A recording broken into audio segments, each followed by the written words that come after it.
Hello everyone, आप सभी का स्वागत है एजुकेशन विद एमकेसी चैनल पर। आज हम लोग पढ़ेंगे क्लास 8 जेसीईआरटी मैथ। कौन सा चैप्टर होगा? बीज व्यंजक का पार्ट 2।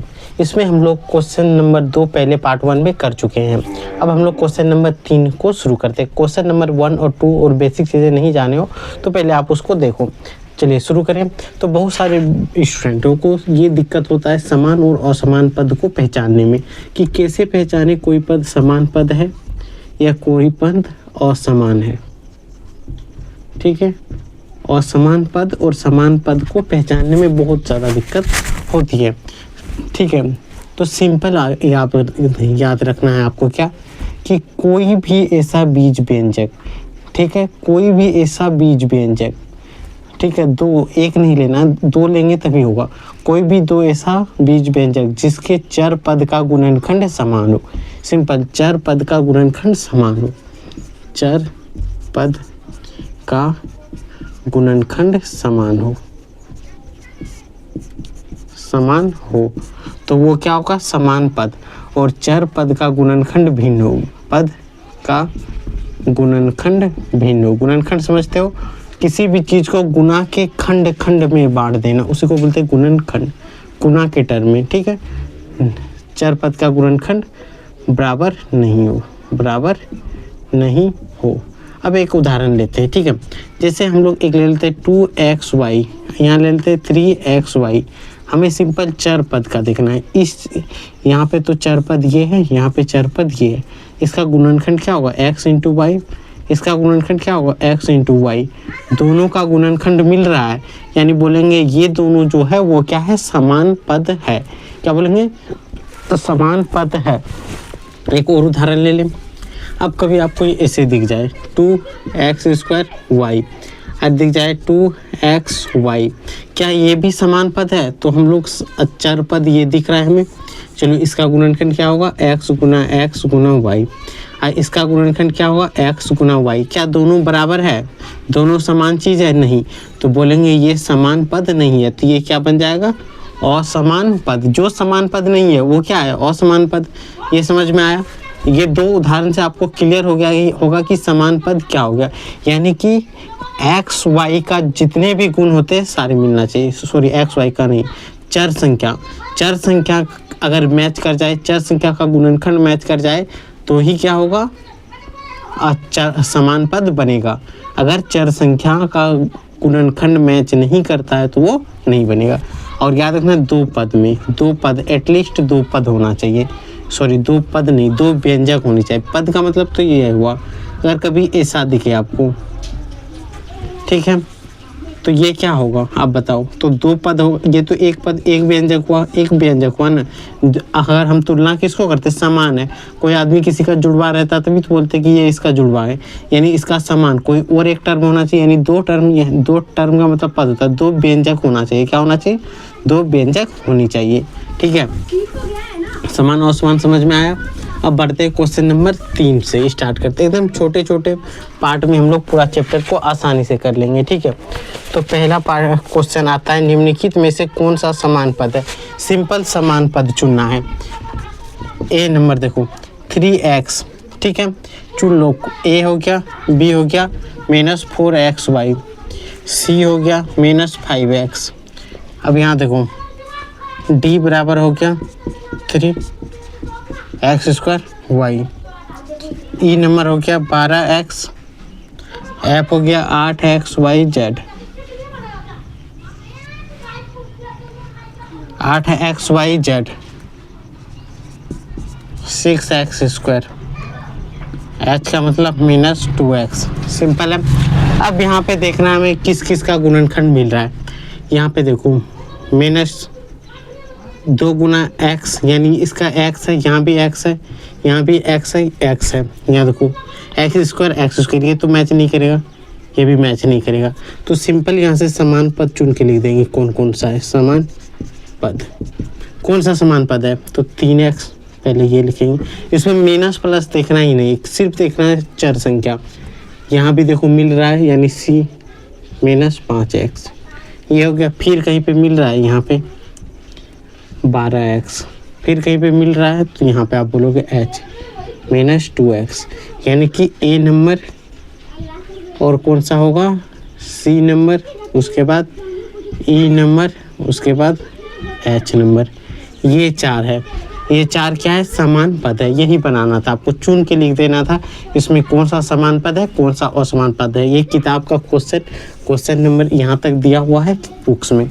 इसी को छांट करके हमें समान और असमान में लिख देना है। कोई दिक्कत ये समझ में आया? अगर ये समझ में आ गया हो तो लाइक और सब्सक्राइब करें। जो भी डाउट हो आप कमेंट बॉक्स में बताएं।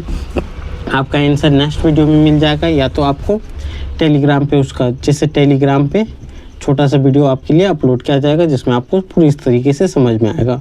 ठीक है, टेलीग्राम का बार बार स्पेलिंग लग रहा है तो सिंपल याद रखना टेलीग्राम। ठीक है, उसका लिंक क्या होता है, नाम, अगर आप चैनल का नाम सर्च मारोगे तो आ जाएगा, जिसका नाम है एजुकेशन विथ NKC। इस नाम से आपको सर्च मारना है, डिस्क्रिप्शन में भी दिया है, वहाँ से भी आप ज्वाइन कर सकते हो। अब बढ़ते हैं क्वेश्चन नंबर 4 पे। ठीक है, क्वेश्चन नंबर 4 पे चलते हैं। क्वेश्चन नंबर 3 में कोई भी डाउट हो तो आप कमेंट बॉक्स में ज़रूर बताना है, ये आपका फर्ज है बताना, तभी तो आप समझोगे। तो देखो क्वेश्चन नंबर 4, रिक्त स्थान की पूर्ति कीजिए।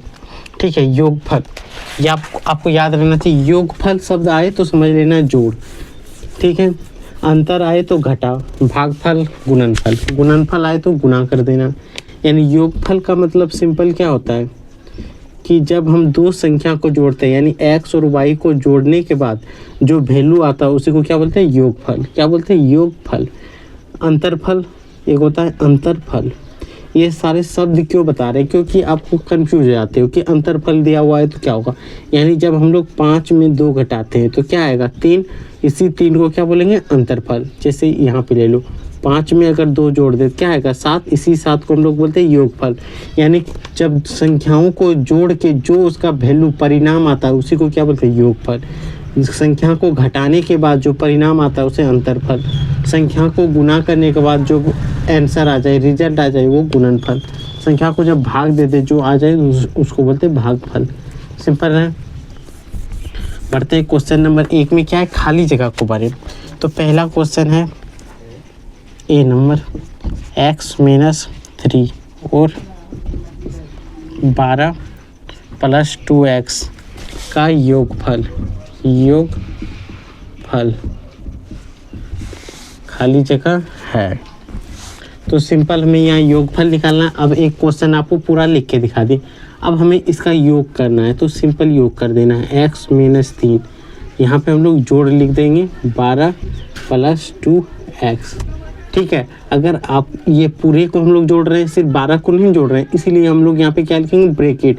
इसका मतलब क्या हुआ? x-3 के साथ हम इस पूरे टर्म को जोड़ रहे हैं। योगफल का मतलब सीधा दो संख्या का योग, एक संख्या ये, एक संख्या एक। अब जोड़ो x-3।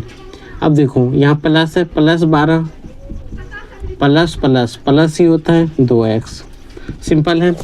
अब देखो x और 2x तो टोटल 3x माइनस प्लस क्या होता है? माइनस 12 में 3 घटाओ 9, तो यहाँ हो गया 9। ये हो गया आंसर। कोई दिक्कत? क्वेश्चन नंबर बी देखो क्या दिया है? इसके योगफल, यानी कि यहाँ पे दिया हुआ है 3x - 1 और यहाँ पे है खाली जगह बराबर इसका योगफल दिया हुआ है 3x + 3 है। ये सिंपल ये दिया हुआ है। ठीक है, अब यहाँ पे एक चीज़ नोट करना, ध्यान देना है। ठीक है, कि अगर आपको बोले कि एक संख्या 8 है, उसमें क्या करना है? योग करना है। ठीक है, क्या जोड़े कि 9 आ जाए? आप बताओ। अब बोलोगे 1 जोड़ देने पर 9 आ जाए, यहाँ यानी कि जो ये संख्या है 9 है, 9 में अगर 8 घटा देते 1 बचता। यही 1 जोड़ने का बात बोल रहा है। अगर आपसे दूसरा पूछे 18 में क्या जोड़े ताकि वो 25 हो जाए, बताओ आप बोलोगे 18 में 7 जोड़ दो 25 हो जाएगा। तो सिंपल हम लोग 25 में अगर 18 घटा दे तो क्या आ जाएगा? 7 बचेगा। तो आराम से, यानी कि इसको घटा देते तो आ जाता है। दूसरा एक चीज़ सोचो यहाँ पे कि अगर ऐसे 18 में 7 जोड़ देंगे 25, आपको तो ऐसे समझ में आ जाए। अगर बोले कि 135 में क्या जोड़े वो 400 आ जाए, ये ऐसा क्वेश्चन आ जाए तो क्या करोगे? 400 में फट से 135 को घटा दोगे, आराम से आ जाएगा। नहीं तो यहाँ से गिनती करते रहोगे, कहोगे कि नहीं? तो सिंपल क्या करना है, घटा कर देना है। तो वही काम हम लोग यहाँ पे करेंगे, क्योंकि ये वैल्यू क्या है, बड़ा वैल्यू है कि नहीं। जब एक संख्या एक रहेगा, दूसरा संख्या को हम जोड़ेंगे तो यहाँ पे जो परिणाम आएगा वो हमेशा बड़ा आएगा, जोड़ में आएगा कि नहीं। घटा रहता तो वो क्या आता, छोटा हो जाता। तो देखो सिंपल हम लोग क्या करेंगे, यहाँ पे इस चीज़ को लिखेंगे 3x + 3। इस चीज़ को हम लोग घटा रहे हैं, पूरा को घटाना पड़ेगा, तो यहाँ पे ऐसे लिखेंगे। अब देखो 3x + 3 माइनस गुना 3x माइनस +1, ठीक है। अब देखो -3x कट जाएगा। अब ये दोनों प्लस है, 3 1 4, तो यहाँ पे क्या जोड़ना पड़ेगा, 4। क्या जोड़ना पड़ेगा, 4। समझ में आया। जैसे ही 4 जोड़ेंगे तो आ जाएगा इसका आंसर। तो ये दोनों क्वेश्चन ए और बी समझ में आया आपको, बी तो यहाँ है, ठीक है, समझ में आया। तो एक बार स्क्रीनशॉट आप लेके रख लें। अब बढ़ते हैं नेक्स्ट पे, ठीक है। एक बार देख लेते कि एग्जाम में पूरा आ रहा है या नहीं आ रहा है। आ तो रहा है, कोई दिक्कत नहीं है। जब बढ़ते हैं सी पे, क्वेश्चन नंबर सी पे चलें, ठीक है। Question number C,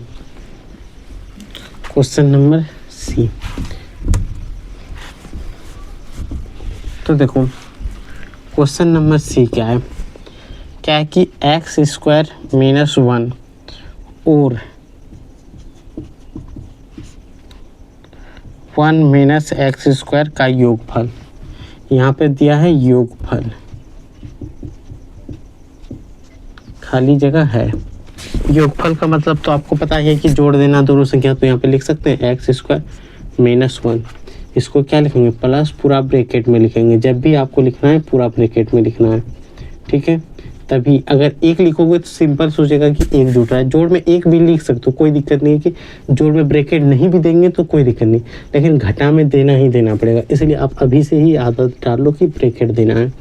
x² - 1 plus और प्लस +1 प्लस माइनस x², ये प्लस माइनस कट जाएगा, यानी एक में एक घटाएंगे क्या बचेगा, 0।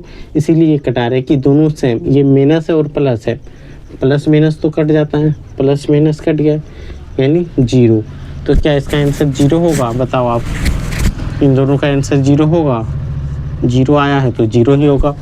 तो यहाँ से ये कंप्लीट हो जाता है। अब हम लोग पार्ट 3 में क्वेश्चन को पूरा इस चैप्टर को कंप्लीट कर लेंगे, ताकि बड़ा वीडियो भी ना बने जिससे आपको बलगर लगे। तो आप अच्छे से इसको सब्सक्राइब और लाइक करें और अच्छे से पढ़ें, ताकि आप 8th क्लास में जो भी दिक्कत हो सारी ख़त्म हो जाए आपको।